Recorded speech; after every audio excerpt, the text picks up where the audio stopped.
Hello, this is Mrs. Grisafi, and we're on 11.06 for pre-calc. And we're talking about today limits at infinity. So as x approaches infinity, what happens to the graph? So whether it's positive or negative infinity, we're looking at what happens way far out on it. So before we get to kind of our quick way of doing it, I want you to try to figure out and understand why it's happening. So we're going to look at some graphs of limits and some tables again as review. So first thing I want you to do, we're looking at the equation of 1 over x, and I want you to go to your calculator, and let me clear out what I have here. I'm going to go to my y equals, and I'm going to type in 1 divided by x. So I'll do my alpha y equals 1 over x. And then I'm going to go to my table set, and mine's already on ask, but yours may not be. So turn your independent to ask right here. So make sure that's highlighted. And what that does is it makes it so the calculator allows you to input what you want in for x.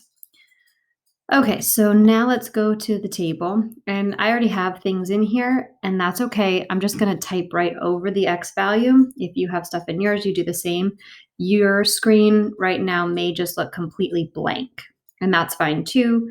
All you're going to do is type in our first value for x, which is 10 to the 0, and you can either type it in as 10 to the 0, or we know that 10 to the 0 is equal to 1, so you could also type in a 1, and notice it switches it for us, and we get 1.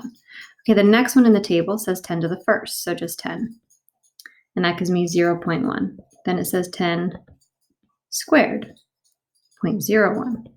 10 to the third, 10 to the fourth. And you notice it'll change it for you over here in the x column. So now we got some scientific notation, and we'll talk about when we go back to our paper what that means. 10 to the fifth. And you can kind of see the pattern of what's happening here, hopefully. So now I'm going to go back to the table and fill this in. So at 10 to the 0, it was 1, then 0.1, 0.01, 0.001. Then we had 1e negative 4. So remember that e means exponent. It's scientific notation. It actually means 1 times 10 to the negative 4. So if we wanted to write that as a decimal, we would take our decimal, that's right here, and move it to the left since it's negative, 1, 2, 3, 4 spaces. So that's really 0.0001. The next one's 1e negative 5. So that's the same thing, 1 times 10 to the negative fifth. So then you'd have 4 zeros. So the question now is, what's happening as x goes to infinity? So the reason I gave you these numbers, you can see they're going up exponentially, that each time the exponent is getting bigger by 1. So we're getting really large numbers that we're putting in for x. And we're doing 1 divided by really big numbers. So when you do 1 divided by a really large number, it actually gives you a really small number, since you're doing 1 divided by that number. So as that number in the denominator continues to get larger and larger and larger, what's going to happen to this fraction? Well, the fraction is going to continue to get smaller and smaller and smaller, and eventually it's going to get extremely close to, you guessed it, 0. So are we ever going to actually get to 0? Well, can I 1 divided by anything? Does that ever give me 0? Well, 1 divided by 1 is 1. 1 divided by 0 is undefined. 1 divided by negative 1 is negative 1. And then we can get really small as we go larger down, smaller numbers negative or larger negative. So negative 10, negative 20, negative 30. But we're never actually going to equal 0. And that's the thing with limits. And a couple of you are still confused on that based off of your homeworks that you've been turning in. It doesn't matter if the graph itself is undefined at 0. So we can't have this fraction ever equal 0, but that doesn't mean that the limit doesn't exist. So the limit, it just means what are we approaching? What are we getting closer and closer to? So it's actually strongly related to asymptotes, which are the same idea, what you're getting closer and closer to. So now I want to actually graph this right here. So the limit as x approaches infinity of 1 over x. And I want to review our rules of asymptotes because they're going to come into play later on in the lesson. So first, let's remember to graph our vertical asymptote. You want to set your denominator equal to 0. So this is a very basic fraction. It's just 1 over x. So we're just going to take x, set it equal to 0. So I know at x equals 0, which is also the y-axis, we're going to have an asymptote. For the horizontal asymptote, that's where you want to look at where your exponent is higher. So if your exponent is higher in the top, you don't have a horizontal asymptote. If your highest exponent is in the denominator, remember in class we talked about bigger in the bottom, wrap it around. It's kind of like your belt you need for a bigger bottom. So bigger on the bottom, you wrap it around. So that's when you'd have y, your horizontal asymptote would be y equals 0. And then right now we're not going to talk about our slant asymptotes. We're going to just focus on the horizontal and the vertical.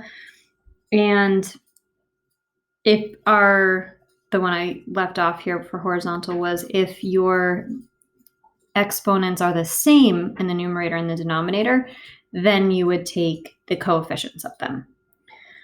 All right, so y equals 0 is the same as the x-axis. So I have asymptotes on both the x and the y-axes.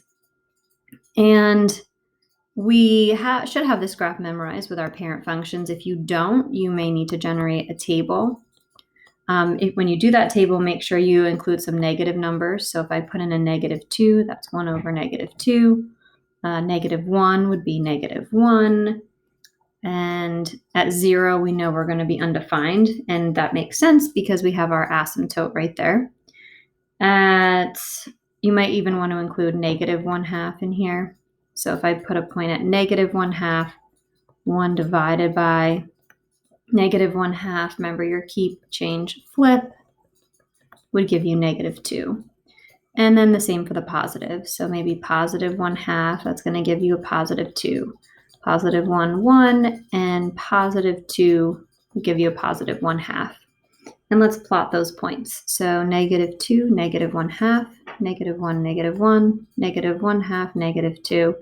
And we have enough points here and we can see that it's going to hug those asymptotes. And we'll do the other side with our positives, 1/2 up to 2, 1, 1, and then 2, 1/2, hug the asymptotes in quadrant 1. And that's our graph of 1 over x. So what is the limit as x approaches infinity? So we saw already from the table that as x approaches infinity, we're getting closer and closer to 0. Now to prove that to you in your graph, I want you to look at your x-axis. And as we go along this x-axis, and x gets bigger and bigger, so going in this direction towards the right, where is this graph going? What is it getting closer and closer to? Well, it's getting closer and closer to that asymptote. So it's hugging the x-axis, or the line y equals 0, and we're going to get infinitely close to that asymptote. So infinitely close to y equals 0.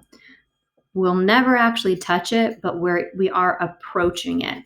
What are we going towards? We're going towards 0. So that again shows us that the limit as x approaches infinity would be 0.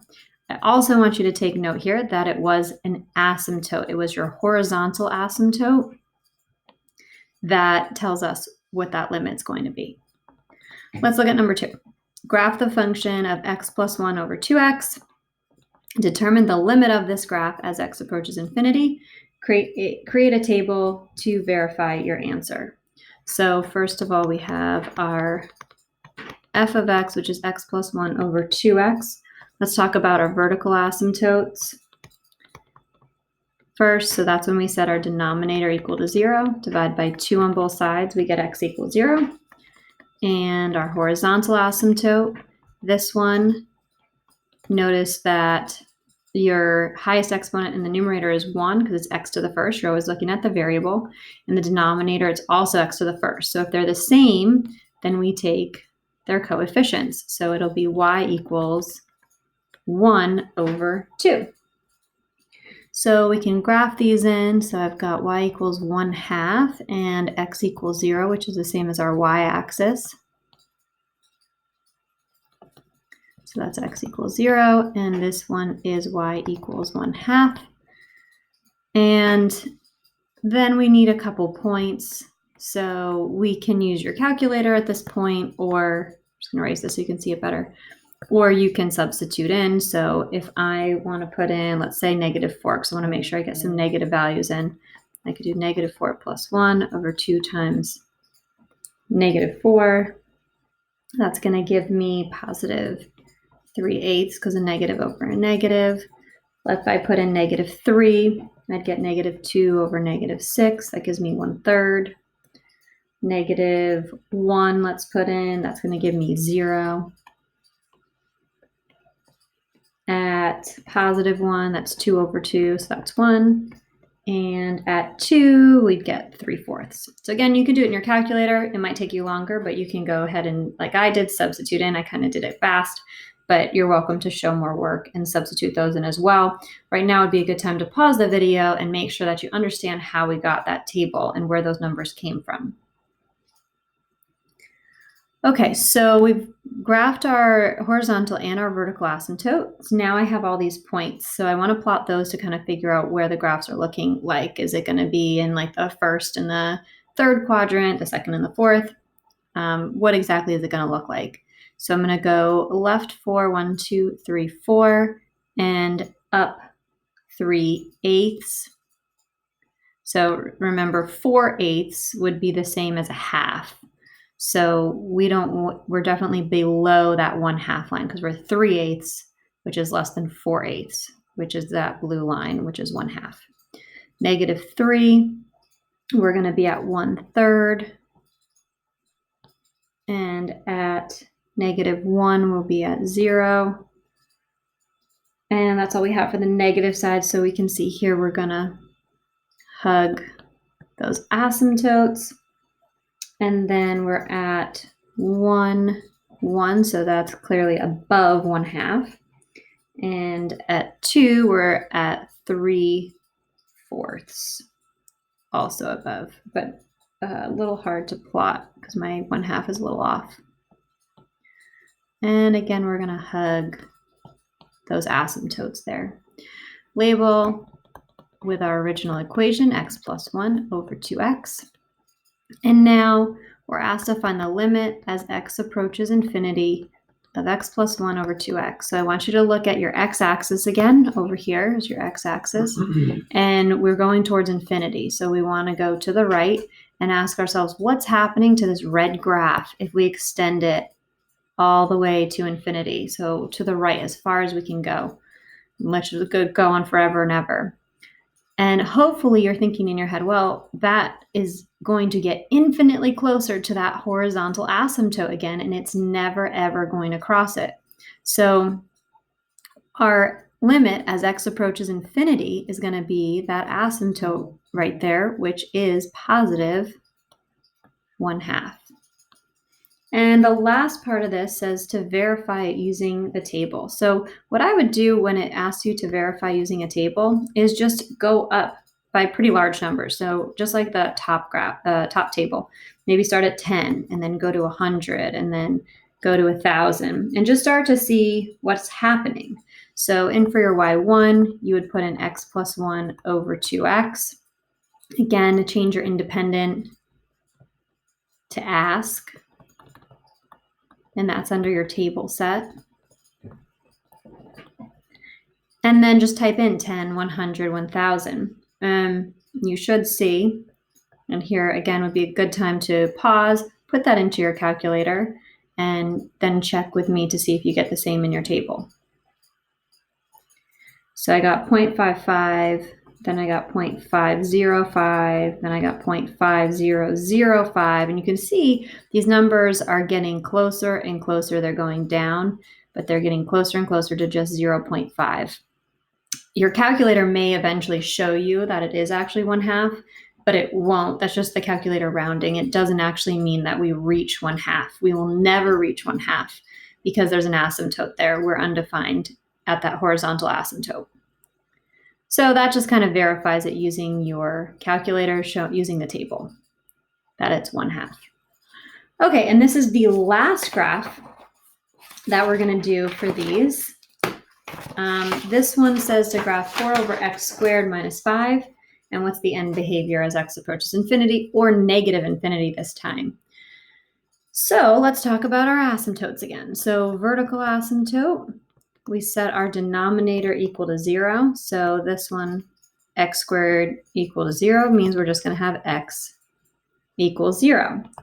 Now our horizontal asymptote, a little trickier here because we're bigger on the bottom, which means we're at 0, but then we're taking this whole graph and we're shifting it down 5. So that tells me my horizontal asymptote is actually going to be -5, because this one, the horizontal asymptote, the first one's 0, and then we're moving it down 5. So 0 minus 5 gives us -5. So on our graph, we have x equals 0 as our y-axis. And then at y equals -5, 1, 2, 3, 4, 5. And again, you could use your calculator here to look at where those asymptotes are as well. And also use your calculator to generate some points. And I would say, again, you want to make sure you do positives and negatives. So let's go to our calculator. Let's type this one in together. So I've got alpha y equals, so I'm going to do 4 over x squared, arrow over, minus 5. And this one, I'm just going to change this back to auto and go up by 1s is good. And again, I want to grab some negative numbers in there. So I can see these are getting just bigger decimals here. So I don't want to go quite that large. But I see some nice values here at -2 and -1. So let's take those. So we've got at -2, we're at -4. At -1, we're at -1. 0, you have an error. Maybe take 1, -1, 2, -4, and that might be enough. And then if you need the decimals, you can use them. But you might, with the asymptotes, hopefully you have enough to figure out the shape of that graph. So let me change colors. I've got -2, 1, 2, 3, 4, -1, -1. And again, I want to hug my asymptote, so it looks like I'm going to look something like this. So my next one I need to know, is it above that asymptote or is it below the asymptote on the other side of this vertical one? So I'm at 1, -1, looks like we're above, and 2, 1, 2, 3, 4. So this one is going to look something like that. And label with the original equation, 4 over x squared minus 5. Always check it on your calculator, make sure the graphs look the same as yours, and that it looks like your asymptotes are in the right spot. So the two questions are, as x approaches infinity, what happens to the graph? So what's the y value doing? So the limit of f of x, as x goes to infinity, so what happens as this extends forever and ever towards positive infinity? Again, it's going to get closer and closer to that asymptote of -5. Now let's look at the other direction, which we haven't done yet. As x approaches negative infinity, so on this side over here, as we go to the left, what is x approaching, or what is the y value approaching as x goes towards negative infinity? And again, we're getting closer and closer to that asymptote, but we'll never actually touch it. But that means your limit, so the limit is asking what are we approaching, is -5. So no matter what direction you go for this one, your limit is going to be -5. And again, look at your horizontal asymptote was 0, and then you shifted it down 5. The horizontal asymptote is really helping to dictate what your limit is going to be. Now let's look at this table that's going to kind of sum it up for us and make things a little bit faster now that we kind of see what's happening in these graphs. So when the numerator's exponent is less than the denominator's, so our numerator is less than the denominator, then our limit is going to be 0. So again, remember, think bigger on the bottom, wrap it around, make your belt, and that's going to be 0. If it's equal, the numerator and the denominator, those exponents again, then the limit is going to be those coefficients. So for this example right here, our limit would equal 2/5. And if the numerator is greater than the denominator, then the limit does not exist. Where if we had bigger on the top for just our asymptote, we just don't have a horizontal asymptote. And what that tells us here is that it might be going to infinity or negative infinity, you might see happen. But as 2x² over x, that would just be does not exist for the limit. And this one, your limit is equal to 0. So the rules for these limits are actually exactly the same as the rules that apply when we have a horizontal asymptote. So hopefully they're a little easier to remember since you've already memorized them. These only work when x is approaching positive or negative infinity. If your x is approaching a number, we've already talked about the rules for that in the previous lessons. So this only applies if x is approaching infinity or negative infinity.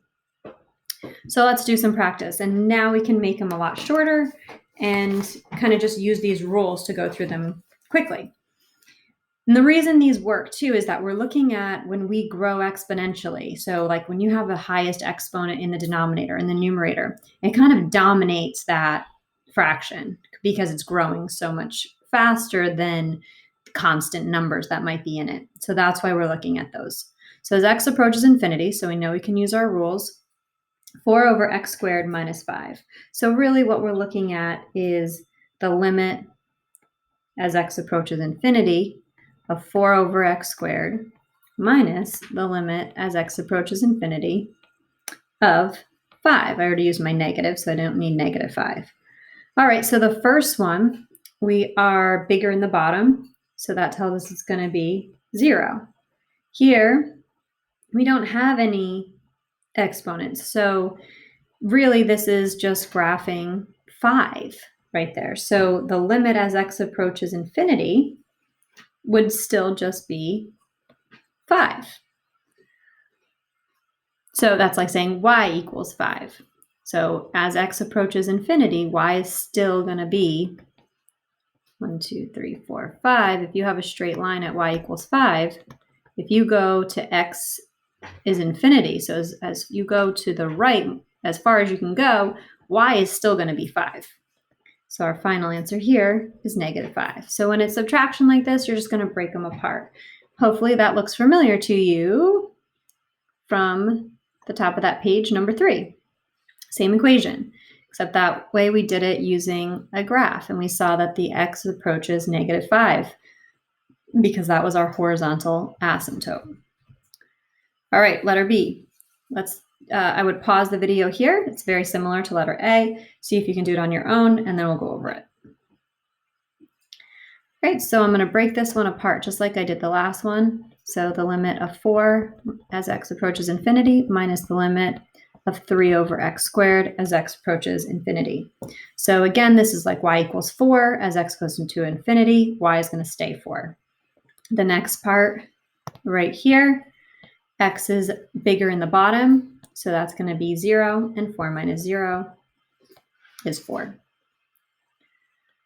Let's go to the next one. If it allows me. Okay, so C, again, you're really only looking at those highest exponents that you see. So if they don't come first, it's usually best to rearrange them so they do come first. And in this case, they come first. So you're looking at x to the first and x to the second. So again, you're looking at the dominating terms, which just means your highest exponents. Hopefully you can read that. So on this one, we have the highest exponent on the bottom is the biggest because it's x to the second. So if it's bigger on the bottom, then it's just going to be 0. Bigger on the bottom. Letter D. And again, this is x approaching negative infinity. It works for either positive or negative infinity. So we look at our highest exponents. Again, if you need to rearrange so that they come first, do so. Here, I gave them all to you in the front. So here, it's bigger on the bottom. So again, it's going to be 0. And number 5a, x is approaching negative infinity. So this time it's bigger on the top, which means it does not exist. Letter B, bigger on the top again. We're looking at our largest ones. It's x to the third on the top, x to the second on the bottom. So it does not exist. Number 6, you have the highest exponents here in the front. They're already there. They're both a 3, so you're going to take the coefficients, just like you did with horizontal asymptotes. So the coefficient of the x to the third in the numerator is 1. The coefficient of the x to the third in the denominator is 2. Your final answer is 1/2. The next one, a little trickier. You can't quite see it as well, so I'm going to distribute my negative 2x so that I can see what the highest exponent here is going to be. And then again, they're already in the front, so we don't need to rewrite. They're the same, so we're going to take the coefficient of the first one over the coefficient of the bottom one, which would be negative 2/3 for our answer on that one. And that is it for our limits as x approaches infinity. So these are a lot faster if we don't use a graph or a table, but important to see how they relate to that as well and understand why we're doing it this fast way as well. But these are the same rules for a horizontal asymptote. So in summary, you have if the exponent is bigger on the top, it does not exist. If the exponent is bigger on the bottom, the limit is going towards 0. And if the exponents are the same, the highest exponent is the same on the top as it is on the bottom, then you're going to take the coefficients of those highest exponents only. And again, if they don't occur first, it's probably best to rewrite them so that they do come first and then take just those coefficients. Okay, and that is it. I hope you guys are all staying healthy. I miss you guys. Hopefully I will get to see you guys soon. But some of you may not be possible, but hopefully. Pie out.